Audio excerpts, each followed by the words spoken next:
Well, there you go, Mr. Speaker. Look at them.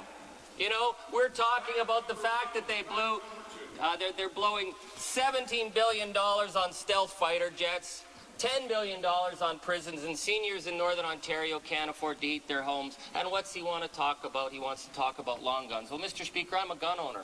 And the one thing I know, being a gun owner, is you can't heat your house with guns.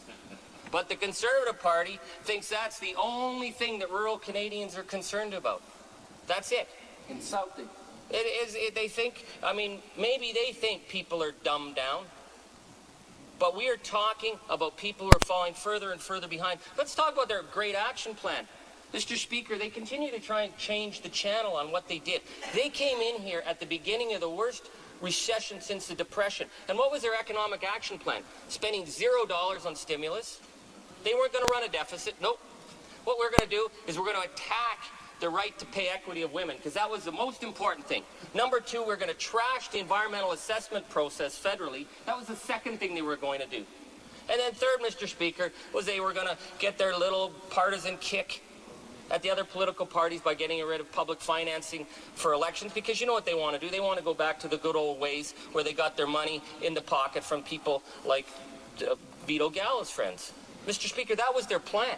And they almost lost government over it, because it was known across the world that if you decided that you were going to turn off the taps for ideological reasons, Canada would have sunk into a depression. And these guys panicked because suddenly they thought they were going to lose government. So then they came back, but they didn't have a plan. They just started to blow money in all their ridings.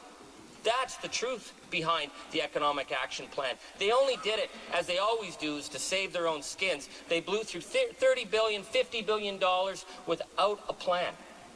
And Mr. Speaker, we never had a problem with the stimulus spending. What we had, the problem, and it still remains, and it remains in this budget bill, were the choices of how they were going to blow that money. So even after they've blown all that money, Mr. Speaker, now they're going on another spending binge.